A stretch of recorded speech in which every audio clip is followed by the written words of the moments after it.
नमस्कार सम्मानित दर्शकों, आपके साथ है चैनल क्रासमोटो। पेजो अपनी कारों के लिए प्रसिद्ध है और फिल्म टैक्सी में इसे दुनिया की सबसे बेहतरीन कार के रूप में दिखाया गया था। अगर समझ में ना आया हो तो वो तंज था। हालांकि कम ही लोग जानते हैं कि पेजो ने मोटरसाइकिलें भी बनाई हैं और आज भी बना रहा है। और ये भी कि आज ये कंपनी सक्रिय स्कूटर निर्माताओं में सबसे पुरानी है। दोस्तों, इस वीडियो में मैं उस दो पहिया वाहन निर्माता का इतिहास बताऊंगा जिसके लोगो पर शेर है। साथ ही हम बहुत सारे ऐतिहासिक संदर्भों से भी परिचित होंगे जो इस विषय को बेहतर समझने के लिए जरूरी हैं। तो आराम से बैठ जाइए, शुरू करते हैं।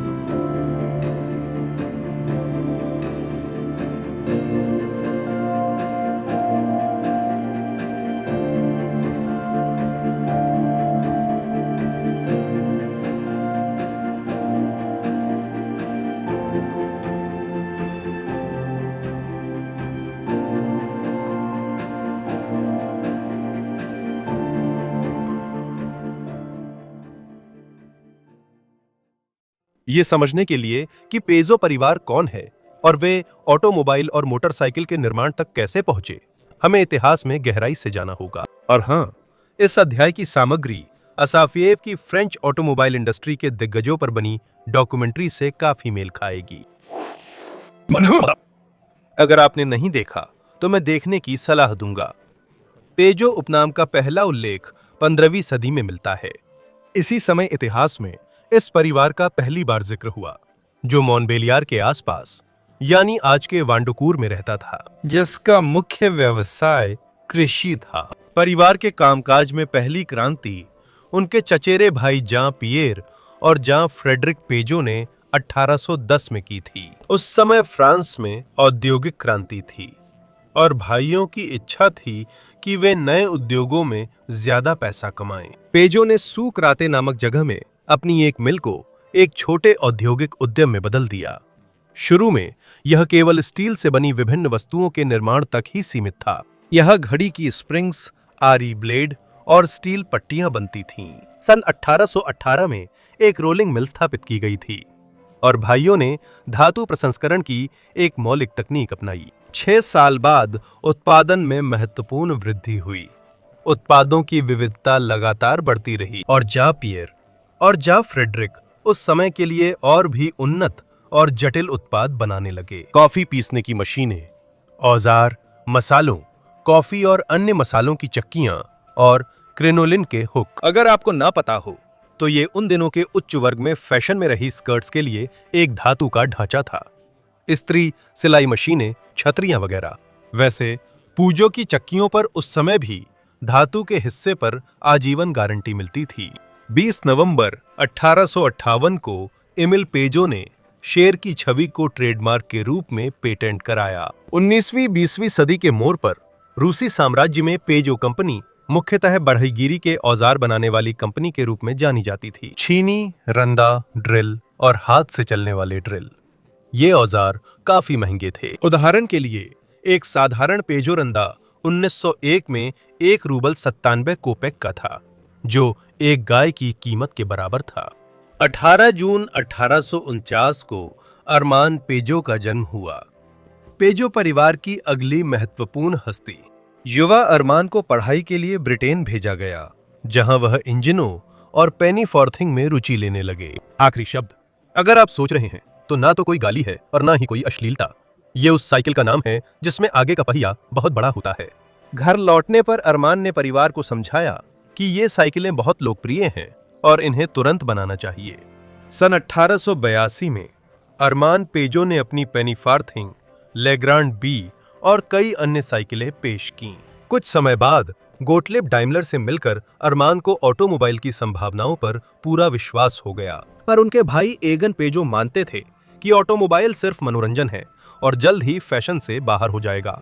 अरमान पेजो ने अपने विचारों को नहीं छोड़ा और लियोन सेरपाले द्वारा डिजाइन की गई 3 पहियों वाली भाप से चलने वाली कार 1889 में तैयार हो गई थी।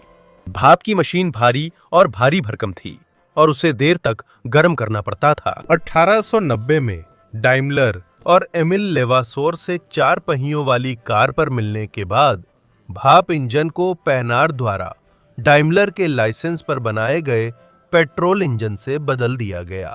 1896 में चचेरे भाई आरमान पेजो और यूजीन पेजो ने पेजो ऑटोमोबाइल्स की एक संयुक्त स्टॉक कंपनी बनाई, जिसने कारों का निर्माण शुरू किया। और अगर कंपनी साइकिल, कार, इंजन और दूसरी चीजें बनाती है, तो फिर मोटरसाइकिल क्यों ना बनाई जाए? एक नया, दिलचस्प और शायद भविष्य में सफल होने वाला परिवहन साधन। 1899 में यूजीन ने पहली पेजो मोटरसाइकिल बनाई। साइकिल की फ्रेम के नीचे तिरछे तरीके से स्विस जेडल इंजन लगाया गया था, जिसकी ताकत 1.5 हॉर्स पावर थी। उसमें ऑटोमेटिक इनलेट वाल्व, वाष्पीकरण प्रकार का कार्बोरेटर और बैटरी इग्निशन था। पहली मोटरसाइकिल की बनावट को पिछले पहिए का बेल्ट ड्राइव और कैलिपर टाइप पिछला ब्रेक ने पूरा किया। हालांकि कुछ लोग मानते हैं कि सही मायने में पहली मोटरसाइकिल पेजो का ट्राईसाइकिल है, जिसे 1898 में बनाया गया था और जिसमें डियोन बुटॉन इंजन पीछे के पहिए पर लगाया गया था। यह मॉडल 1898 की पेरिस प्रदर्शनी में दिखाया गया था, लेकिन इसका उत्पादन शुरू नहीं किया गया था। 1902 से पेजो मोटरसाइकिलें पहले से ही विशेष रूप से बनाए गए चेसिस के साथ पेश की जाती थीं। सेडल इंजन 2 हॉर्स पावर का, फ्रेम के अंदर वर्टिकल फिट था और ब्रेक दोनों पहियों पर लगते थे। ये अपने आप में एक प्रगति थी। 1 साल में ही पेजो भाइयों ने अपना खुद का ऐसा इंजन बना लिया। इस समय से काफी लंबे समय तक कार्टर पर 2 अक्षर ढाले जाते थे, PF, जिसका अर्थ था पेजो बंधु। यूजीन पेजो के नेतृत्व वाला यह विभाग सीधे मोटरसाइकिल संबंधी कामकाज में लगा था। सन 1904 से पेजो मोटरसाइकिलों में केवल अपने ही इंजन लगाए जाते थे, जिनकी क्षमता 238 घन सेंटीमीटर और ताकत 2.5 हॉर्स पावर थी। ऐसे इंजन वाली मोटरसाइकिल 60 किलोमीटर प्रति घंटा तक की रफ्तार पकड़ सकती थी, जिसमें पेजो भाइयों की खास सॉफ्ट फ्रंट फोर डिजाइन का योगदान था, जिसे ट्रूफो नाम दिया गया था। उसी साल इंजन का एक और ज्यादा ताकतवर वर्जन भी आया, 333 घन सेंटीमीटर, जिसकी ताकत 2.75 हॉर्स पावर थी। पेजो भाई अच्छी तरह जानते थे कि खेलों में सफलता हमेशा बिक्री को बढ़ावा देती है। 1904 में उन्होंने विश्व गति रिकॉर्ड तोड़ने का निर्णय लिया और एक मजबूत चेसिस बनाया। मोटरसाइकिल 50 किलोग्राम श्रेणी के लिए तैयार थी। हाँ, तब मोटरसाइकिलों की यही श्रेणी थी और इन सीमाओं में आने के लिए सब हल्का करना होता था। तो विशेष टायरों वाले पहिए वोल्बे फैक्ट्री में ऑर्डर किए गए थे। उनके पास 650 मिलीमीटर व्यास के लकड़ी के रिम थे और एक पहिए का वजन सिर्फ 700 ग्राम था। रिकॉर्ड मोटरसाइकिल के लिए वी आकार का इंजन पीजो कार से लिया गया था और इसकी विशेषताएं थीं 1.5 लीटर क्षमता और 12 हॉर्स पावर। वजन कम करने के लिए रिबिंग केवल सिलेंडर हेड्स पर ही रखी गई थी और खुद सिलेंडरों के बाहर की दीवारें चिकनी थीं। 2 अक्टूबर 1904 को रेसर लानफ्रांकी ने विश्व रिकॉर्ड स्थापित किया, जिसमें उन्होंने 123.293 किलोमीटर प्रति घंटा की गति दिखाई। अगले साल रेसर सेसात ने इसी तरह की मोटरसाइकिल पर, जिसमें 1.7 लीटर का इंजन था, इस उपलब्धि को पार कर लिया और 140.62 किलोमीटर प्रति घंटा की गति हासिल की। इन उपलब्धियों के प्रभाव में पेजो कंपनी ने वी आकार के इंजनों की एक पूरी श्रृंखला बनाना शुरू कर दी, जिनमें सिलेंडरों के बीच का कोण 45 डिग्री था। सबसे हल्का 350 सीसी वाला वर्जन 2.75 हॉर्स पावर की ताकत देता था, जबकि सबसे ताकतवर 1 लीटर का 7 हॉर्स पावर वाला इंजन था। इसी समय सिंगल सिलेंडर मोटर भी बाजार में मजबूत हो रहे थे। सन 1905 की टूर डी फ्रांस रेस में भाग लेते हुए, जिसकी दूरी 2134 किलोमीटर थी, रेसर सेसाक और जिपोने ने 333 सीसी के निचले वॉल्व वाले इंजन वाले प्यूजो मोटरसाइकिलों पर क्रमशः पहला और दूसरा स्थान हासिल किया, जिससे इन मॉडलों की बिक्री बढ़ने में मदद मिली। सन 1906 में मोटरसाइकिलों के चेसिस में बदलाव किए गए। मजबूत ओपन फ्रेम को ग्राहक की इच्छा के अनुसार कठोर या सस्पेंशन वाली लीवर फ्रंट फोर्क के साथ लगाया जा सकता था। निकेल प्लेटेड टैंक में न केवल पेट्रोल और तेल के टैंक थे, बल्कि इग्निशन सिस्टम की बैटरी के लिए भी जगह थी। पीजो के इंजन, खासकर 2 सिलेंडर वाले, लगातार मांग में रहते थे। वे 1904 से ही इंग्लैंड की कंपनी नॉर्टन को आपूर्ति की जाती थी और 1907 में रेम फाउलर ने 2 सिलेंडर वी आकार के 700 सीसी प्यूजो इंजन वाले नॉर्टन मोटरसाइकिल पर पहली टूरिस्ट ट्रॉफी रेस में हिस्सा लिया और 2 सिलेंडर मशीनों की श्रेणी में जीत हासिल की। औसत गति 69.1 किलोमीटर प्रति घंटा दिखाई।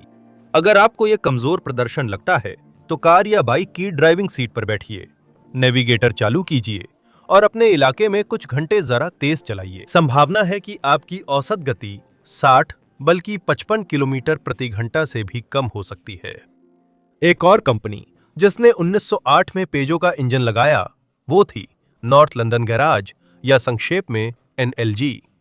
ये 1 लीटर का V-twin इंजन था। रेसर विल्कुक ने ऐसे मोटरसाइकिल पर कई स्पीड रिकॉर्ड बनाए और फिर 1909 में यूजीन पेजो का निधन हो गया। यूजीन की मृत्यु के बाद उनके बेटे पिएरे, रोबेर और जूल मोटरसाइकिल डिवीजन का नेतृत्व करने लगे। अगले साल उन्होंने अपने चाचा आरमान पेजो के साथ मिलकर, जो अपने भाई से 6 साल ज्यादा जिए, एक संयुक्त company Peugeot automobiles and motorcycles joint stock company की स्थापना की। उस सीजन की नई पेशकश थी हल्का मोटरसाइकिल मोटोसिक्लेटे लेगेरे, जिसमें 2 सिलेंडर वाला वी आकार का इंजन था, 333 cc, 2.5 horse power, automatic inlet valve, गोल निकेल चढ़ा टैंक और ट्रूफो फ्रंट फोर्क थी। 12वें साल में इंजन की क्षमता को बढ़ाकर 380 सीसी कर दिया गया। इसी समय सीरीज में MX मॉडल भी आया, जिसमें 500 CC single cylinder side valve engine था, जिसकी ताकत 3.5 हॉर्स पावर थी। सन 1913 में पेरिस नीस मॉडल ने डेब्यू किया, जिसे इस रूट की रेस में जीत के बाद अपना नाम मिला। इस गाड़ी की सबसे बड़ी खासियत थी नई पीढ़ी का ट्विन सिलेंडर वी आकार का side valve engine, 350 CC, 3.5 horse power. हालांकि ये सारी मॉडल्स काफी औसत थीं, सब सिवाय एक के। सन 1912 में कंपनी के ऑटोमोबाइल डिवीजन के कर्मचारी अर्नेस्ट हेनरी ने रेसिंग कार के लिए 4 सिलेंडर वाला overhead valve dual camshaft engine बनाया। इसी डिजाइन के आधार पर उन्होंने मोटरसाइकिल वेरिएंट भी तैयार किया। 2 वर्टिकल सिलेंडर वाला इंजन जो फ्रेम में ट्रांसवर्सली लगा था, उसे 8 वॉल्व और 2 कैमशाफ्ट वाला सिलेंडर हेड मिला और कैमशाफ्टों को जटिल गियर ड्राइव से चलाया जाता था। मोटरसाइकिल में 3 स्पीड गियर बॉक्स भी था, जो सीधे इंजन के पास लगा होता था। पैरेललोग्राम फ्रंट फोर्क और रियर व्हील के लिए चेन ड्राइव भी दिया गया था। इसी मोटरसाइकिल पर पॉल पियान ने 20वें दशक की शुरुआत तक कई रेसों में सफलतापूर्वक भाग लिया। ऐसे ही इंजनों का सीरियल प्रोडक्शन शुरू नहीं हो सका। सिलेंडर हेड कठोर तापीय स्थिति में काम करता था, इसलिए पीजो के विशेषज्ञों ने वी आकार के ट्विन इंजन विकसित किए। पहला विश्व युद्ध शुरू होने के बाद पीजो ने सेना को कारें, मोटरसाइकिलें दी और कुछ सामान घरेलू बाजार में बेचा। तब तक कंपनी के प्रोग्राम में भारी मॉडल MT भी जुड़ चुका था। इसे दादाजी के MT मॉडल से ना मिलाएं, जो खलिहान में है। इसमें वी आकार के 2 सिलेंडर वाला 660 सीसी इंजन है, 6 हॉर्स पावर और सीधे बेल्ट ड्राइव से पिछले पहिए को चलाने वाला। सन 1917 में इंजन की क्षमता बढ़ाकर 740 घन सेंटीमीटर कर दी गई थी। पावर वही रही, लेकिन ट्रांसमिशन में 3 स्पीड गियर बॉक्स जोड़ा गया। यही वाहन साइडकार के साथ और बिना साइडकार के सेना को सप्लाई के लिए मुख्य आधार बने और 1921 तक बनाए जाते रहे। युद्ध खत्म होते ही 20वें दशक की शुरुआत में पीजो मोटरसाइकिलों की खेल उपलब्धियां फिर चर्चा में आ गईं। 1919 में कंपनी में आए युवा इंजीनियर लेसमान एंतुआनेस्को ने युद्ध पूर्व के 2 cylinder overhead camshaft 500 CC engine को आधुनिक बनाया। उसके लिए एक सरल सिलेंडर हेड बनाया, जिसमें एक कैमशाफ्ट और हर सिलेंडर में 2 वॉल्व थे। अब कैमशाफ्ट का संचालन ढेर सारी गियरों की बजाय एक वर्टिकल शाफ्ट और 2 जोड़ी कॉनिकल गियरों से होने लगा था। वॉल्व प्लेट्स का डायमीटर बढ़ने से सिलेंडर की भराई पर असर नहीं पड़ा, बल्कि सिलेंडर हेड अब बेहतर स्थिति में काम करता है। नया इंजन 25 हॉर्स पावर की ताकत देता था और उसने खुद को बहुत भरोसेमंद और प्रतिस्पर्धी साबित किया। 1920 के दशक की शुरुआत में फ्रांस की मोटरसाइकिल दुनिया में 2 स्ट्रोक इंजन आए, जो अपनी सादगी और कम कीमत की वजह से तुरंत लोकप्रिय हो गए। पेजो कंपनी भी इस प्रक्रिया से पीछे नहीं रही। उसने 1921 में अपना टूरिस्ट मोटरसाइकिल पेश किया। एपी मॉडल की हल्की मशीन को नया चेसिस मिला, जिसमें आगे की तरफ पेंडुलम फोर्क थी, जो लगभग सीधी छोटी क्वार्टर एलिप्टिक स्प्रिंग पर टिकी थी। मुख्य बात यह थी कि इस मशीन में आगे की ओर झुका हुआ सिलेंडर वाला 2 स्ट्रोक इंजन और 2 स्पीड गियरबॉक्स लगाया गया था, जिसे प्रतिस्पर्धी कंपनी टेरा से खरीदा गया था। अगले साल बाजार में पेजो की एक और नई पेशकश आई, मोटर चालित साइकिल साइक्लोमोटो CM1, जिसमें 110 सीसी का 2 स्ट्रोक इंजन था, 1.5 हॉर्स पावर की ताकत, सीधे बेल्ट ड्राइव से पिछले पहिए को चलाने की व्यवस्था, अतिरिक्त पैडल ड्राइव, एक सेंट्रल स्प्रिंग वाली पैरेललोग्राम फ्रंट फोर्क और नया फ्रेम था, जो 2 वेरिएंट्स महिलाओं और पुरुषों के लिए पेश की गई थी। दोनों वेरिएंट्स की अधिकतम गति 30 किमी पर घंटा से ज्यादा नहीं थी। यहां तक कि एक अनोखा प्रोटोटाइप साइक्लोमोटो भी था, जिसमें आगे के पहिए पर इंजन लगाया गया था, लेकिन इस डिजाइन का कोई भविष्य नहीं था। अक्टूबर 1925 में पेरिस शो में जनता के सामने नया पीजो मोटरसाइकिल पेश किया गया, जिसमें 175 सीसी का 2 स्ट्रोक इंजन था। इस मशीन की सबसे बड़ी खासियत इसका बिल्कुल नया इंजन ब्लॉक था, जिसमें 2 स्पीड गियरबॉक्स किक स्टार्टर के साथ एक ही कार्टर में इंजन के साथ था और इंजन की ड्राइव गियरों से होती थी। 1926 में प्यूजो समूह एक बार फिर से ऑटोमोबाइल और मोटरसाइकिल विभागों में विभाजित हो गया। मोटरसाइकिल विभाग का नेतृत्व रोबर पेजो ने किया, जो एजन पेजो के दूसरे बेटे थे। एंटुआनेस्को की जगह इंजीनियर कुनेल आए, जो एक बेल्जियन थे और इससे पहले जिले एयरस्टाल कंपनी में काम करते थे। जल्द ही उनके द्वारा विकसित किया गया मोटरसाइकिल मॉडल पे 104 सामने आया, जिसमें 316 सीसी का साइड वॉल्व इंजन था, जो 3 स्पीड गियरबॉक्स के साथ एक ही ब्लॉक में था। पेजो कंपनी का पहला 4 स्ट्रोक ब्लॉक इंजन। उसी समय पे 101 और पे 102 के आधुनिकीकृत हल्के मोटरसाइकिल भी आए, जिन्हें 175 सीसी के 2 स्ट्रोक इंजन से लैस किया गया था। इसमें पहली मशीन में इंजन का सीधा ड्राइव पिछले पहिए तक था, जबकि दूसरी में 2 स्पीड गियरबॉक्स था।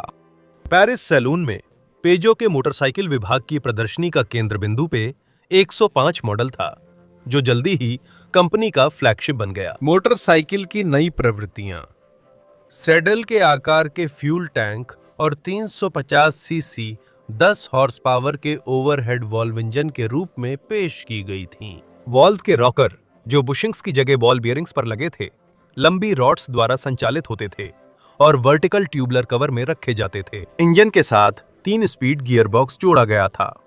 तेल की टंकी क्रैंक केस के एक हिस्से में रखी गई थी। पहली बार पीजो मोटरसाइकिलों में इंजन पर अलग अलग मैग्नेटो और जनरेटर लगाए गए थे। मॉडल पे 105 सफल और लोकप्रिय साबित हुई और इसका उत्पादन 1936 तक किया गया। 30 के दशक की पहली छमाही में पूजो का उत्पादन कार्यक्रम पूरी तरह बदल गया। सबसे पहले 1932 में बाजार में 100 सीसी का मोटर युक्त साइकिल A50 बिना गियरबॉक्स के आया, जिसे 2 वेरिएंट्स में बनाया गया था, महिलाओं के लिए और पुरुषों के लिए, और हर वेरिएंट की कई मॉडिफिकेशन थीं। फिर 1933-1934 में सभी 4 स्ट्रोक परिवार का आधुनिकीकरण किया गया। पुराने मॉडलों के साथ साथ पूरी तरह से नया इंजन यूनिट के साथ बिल्कुल नए मोटरसाइकिल भी बाजार में आए। नए इंजन में 4 स्पीड गियरबॉक्स शामिल था। सन 1933 से पीजो के मोटरसाइकिल विभाग की उत्पादन योजना की शिखर पर 500 सीसी मोटरसाइकिलें थीं। पहले साइड वॉल्व मॉडल पे 517, जिसकी पावर 12 हॉर्स पावर थी। फिर इसी तरह की पे 503 और ओवरहेड वॉल्व पे 515, जिसकी पावर 20 हॉर्स पावर थी। सभी मशीनों को लंबी स्ट्रोक वाला इंजन मिला, जिससे 500 सीसी की क्षमता में अच्छा टॉर्क मिलता था। मोटरसाइकिल पेजो पे 515 अधिकतम 140 किलोमीटर प्रति घंटा की रफ्तार पकड़ सकती थी। 1934 में मोटरसाइकिल पे 515 ने 9 अंतरराष्ट्रीय रिकॉर्ड तोड़े। ये उनमें से एक है। इसने 3000 किलोमीटर की दूरी औसतन 118 किलोमीटर प्रति घंटा की रफ्तार से तय की। खूबसूरत और तेज मोटरसाइकिल जल्दी ही फ्रांसीसी बाजार में अग्रणी बनी। सेना भी इसे नजरअंदाज नहीं कर सकी और 30 के दशक के दूसरे हिस्से में सेना को न सिर्फ दोनों 500 सीसी वर्जन साइड वॉल्व और ओवरहेड वॉल्व, बल्कि P112 और P135 मॉडल भी सप्लाई किए गए। द्वितीय विश्व युद्ध में पीजो के कारखाने जर्मन कब्जे में था और फ्रांस की अन्य कंपनियों की तरह इसे भी जर्मनों के लिए काम करना पड़ा। हालांकि कर्मचारियों, नेताओं और स्थानीय प्रतिरोध नेटवर्क ने इस सहयोग को धीमा करने, इसमें बाधा डालने और जर्मन दमन से बचने या उसे सीमित करने की पूरी कोशिश की। युद्ध के बाद पीजो की मोटरसाइकिल शाखा ने सबसे हल्के मॉडलों का उत्पादन जारी रखा, जिनमें 2 स्ट्रोक ब्लॉक इंजन वाले P54 100 सीसी 2.5 हॉर्स पावर और P55 125 सीसी 4 हॉर्स पावर शामिल थे। यह बिल्कुल सही कदम था, क्योंकि युद्ध के बाद की फ्रांस की अधिकांश आबादी इससे ज्यादा खर्च नहीं उठा सकती थी। 1950 तक इन मोटरसाइकिलों में टेलीस्कोपिक फ्रंट फोर्क लग चुकी थी और गियर बॉक्स में फुट शिफ्टिंग मैकेनिज्म आ गया था। 1949 से सीरीज में मॉडल 156 आया, जिसमें 150 सीसी का इंजन था, 5 हॉर्स पावर थी और इसमें 4 स्पीड गियर बॉक्स दिया गया था। इसी तरह एक और मॉडल पे 175 भी जल्दी ही जुड़ गईं। 4 स्ट्रोक मोटरसाइकिलें कंपनी की उत्पाद श्रृंखला से पूरी तरह गायब हो गईं और पूजो की सबसे बड़ी मोटरसाइकिल 1954 में बनी 2 सिलेंडर मॉडल 256 थी, जिसमें 250 सीसी का इंजन था और 1958 में इसकी जगह 330 सीसी वर्जन 356 ने ले ली, जिसका उत्पादन 1 साल से थोड़ा ज्यादा हुआ। यह उल्लेख करना चाहिए कि 1958 में पीजो समूह ने अपने पूर्व प्रमुख प्रतिद्वंदी कंपनी टेरट के दिवालिया हो चुके बचे हुए हिस्सों को खरीद लिया। हालांकि फिर भी मोटरसाइकिलों का निर्माण बंद करना पड़ा, लेकिन 1954 में आए स्कूटर S55 और S57 ने समूह की नई नीति की नींव रखने का काम किया। हाँ दोस्तों, जब मैं ये स्क्रिप्ट लिख रहा था, मेरे मन में भी यही सवाल आया, तो रुको, इसका मतलब क्या? इतने साल मोटरसाइकिलें बनाई, अब बस मोटर स्कूटर, और फिर स्कूटर ही क्यों? जहां तक मैं पता कर पाया, इसकी मुख्य वजह वो संकट था जिससे पीजो कंपनी गुजर रही थी। खास तौर पर 50 के दशक की शुरुआत में मोटरसाइकिल डिवीजन का संकट और साथ ही यूरोप में स्कूटर आंदोलन का उभार, जिसने बाजार से अन्य कम क्षमता वाली 2 पहिया मोटर गाड़ियों को बाहर करना शुरू कर दिया। इतिहास से पता चलता है कि पीजो परिवार हर नए ट्रेंड और हाइप में समय रहते शामिल हो जाता था। सन 1953 में पीजो ने S55 नामक मोटर स्कूटर के साथ जवाब दिया, जिसे मॉडल 403 की सफलता की लहर पर लॉन्च किया गया था। इसमें स्टील का बॉडी और आगे की तरफ सामान रखने की जगह थी और थोड़े समय बाद S57 मॉडल भी आ गई। ये सुंदर गाड़ियां थीं, जिनमें 2 स्ट्रोक इंजन और 3 स्पीड गियर बॉक्स था, जिसे पैर से बदला जा सकता था, और ये काफी लोकप्रिय थीं। दिलचस्प ये था कि इन गाड़ियों में गियर पोजीशन इंडिकेटर भी था। 7 साल में 30,000 स्कूटर बेचे गए। 50 के दशक के अंत में पेजो ने मोटरसाइकिल और मोटोपैड छोड़कर सिर्फ स्कूटर बनाने शुरू किए। पेजो ने इस क्षेत्र में एक पूरी आक्रामक रणनीति विकसित की थी। मोटर स्कूटर मॉडल 101 और 102 1969 में लॉन्च किए गए थे, फिर 103 और 104 1971 के अंत में आए। ये प्रोडक्ट्स बेहद लोकप्रिय साबित हुए। इससे पेजो फ्रांसीसी मोपेड बाजार का नेता बन गया। रोमेल और सेंट लुइस में 2 नए कारखानों की बदौलत पेजो ने 70 के दशक में हर साल 8 लाख मोपेड बनाए। हर साल 8 लाख पारंपरिक रूप से भरोसेमंद, सरल और सुरुचिपूर्ण उत्पाद। सिर्फ 1978 में पेजो कंपनी ने अपनी नई विचारधारा से थोड़ा हटकर क्रॉस और एंड्यूरो मोटरसाइकिलों की एक रेंज बाजार में उतारी, जिन्हें 80 से 200 सीसी तक के 2 स्ट्रोक इंजन मिले। 200 सीसी एंड्यूरो पर आधारित फ्रांसीसी सेना के लिए X200 नामक संस्करण बनाया गया। 80 के दशक में स्कूटर फैशन में आ गए और 1982 में कंपनी ने आम जनता के लिए SC और SX स्कूटर पेश किए। ये प्यूजो के पहले स्कूटर थे जिनमें प्लास्टिक बॉडी के हिस्से थे। आगे चलकर प्यूजो स्कूटरों का विकास इसीलिए किया गया ताकि वे उद्योग के अग्रणी कंपनियों के बीच अपनी प्रतिस्पर्धात्मकता बनाए रख सकें। मॉडल रेंज को अपडेट किया गया, नई कैटेगरीज पेश की गईं, 80, 100, 125 सीसी वगैरह। नवाचारों को अपनाया गया। साल 2002 में प्यूजो कंपनी ने अपनी मॉडल रेंज का विस्तार किया और SV 250 मॉडल लॉन्च किया, जिसका अपने छोटे भाई बहनों से अब कोई लेना देना नहीं था। इसका डिजाइन होंडा फोरसाइट से मिलता जुलता था, क्योंकि ये एक लाइसेंस प्राप्त कॉपी है। नई सदी में पिजो ने स्कूटर रेंज का विकास जारी रखा।